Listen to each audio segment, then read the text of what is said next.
Tigers are back home inside CQ for the final time this year. We'll preview the matchups today on the Tiger Basketball Report, which starts now.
Hello again, Tiger fans, and welcome to the Tiger Basketball Report. I'm your host, Ben Rosenbaum, and today I'm joined by Associate Head Coach Zach Kancher. And Coach, final homestand of the year, and this, I mean, not just his homestand, but the rest of your season, it's huge. Currently sitting in fourth place at 8-6 in the CAA. Northeastern has UNCW, Charleston, and Hofstra remaining. You have Delaware, Drexel, Elon remaining on your schedule, so it's a huge stretch. I mean, we talked about road wins and taking care of yourself at home. Mentally, what do you need the Tigers to be doing to realize the magnitude of these last few games? Well, I think you got to look at it two ways. I think the coaching staff has to look at it from the macro, right? We've got 4 games left in the regular season. All 4 are what we call get-back games. These are games that we dropped earlier in the year. We understand how the standings can shake out. Obviously, we're checking scores. We know that Northeastern's got its final 3 games. First of all, they've got the bye week, which is always a help this late in the season. Their final 3 games are against weaker teams in the conference right now. But on the micro level, right, we've got to keep preparing for every single team and how they, how it sets up for us in that particular game. So, going into Friday against Delaware, Delaware's got the top scoring post player in the league, Nicole Anabasi. She's all the way back from her ACL injury. She killed us the first time around. The combination of Anabosi and Dickey they clean the offensive glass. Their last game, they lost to William and Mary, and in that loss, they had 26 offensive rebounds in that game. So controlling the paint, second chance points, that's been a big key to our season so far, and we've got to be able to do that on Friday. And then obviously Drexel, which is a nemesis of ours, big rivalry game with them, like any team in the league, coming in here, and I think they were hot against us in the first half at their place. I think they obviously had some revenge on their mind after they lost to us in the conference championship last year. So they played very well in the first half, but then again it evened out in the second half, and we won the second half, and the law of averages kind of settled things down there. So moving into this last stretch of games right here, I think we've got to be able to do what we do best, right, which is defend, rebound, run in transition, and make plays. But we've also got to have some of our secondary players be able to be reliable, And so, for example, last weekend, LaCaitlin Wright turned in 2 double-figure rebounding efforts. If you watch her practice, you watch her play, she has that capability. We've got to get that from her every single game. Maggie Sharp really stepped up to the plate after, a lot of our players were sick last weekend. They had the flu, weren't able to travel, and she knocked down some big threes. If you go back to the championship game last year, obviously everybody remembers the 3 possessions in a row where Q stole the ball, Kaya hits the jumper, and then Mello hits the dagger. But before that, there were really 2 big offensive possessions.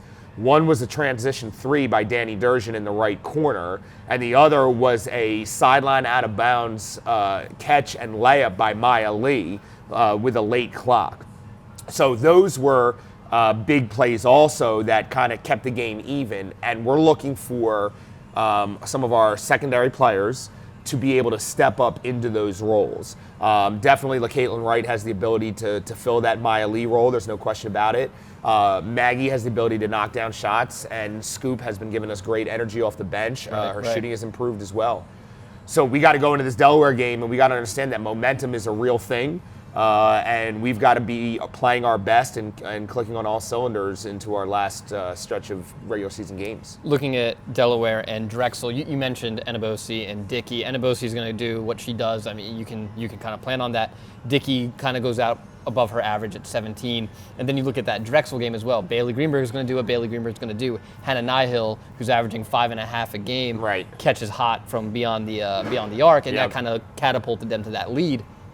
So for you guys, it's always kind of been, and even the last couple of years, I remember talking with Coach Rich, letting those role players for other teams not have those huge nights. So, 7 points from Nihill won't kill you, but her getting to 9 to 12 kind of set you guys back a little bit. How do you account and make sure you're not sleeping on those role players for either team? Yeah, so that's a great point. When you talk about a player, for any player for Drexel, you got to understand that the way they play, it magnifies every possession, right? So when a player like Hannah Nihill, who hadn't been shooting the ball well going into that game, I think she had hit 5 made threes all year going into that game, shot the ball well, that really changes the course of the game because of how many fewer possessions there are in a game like that. Same thing when you talk about Delaware and you talk about extra possessions or how much possessions matter. Jasmine Dickey, who is a good offensive player, their offensive possessions get magnified every time she goes to the offensive glass because now they gain more of that, and that's where she does so much damage.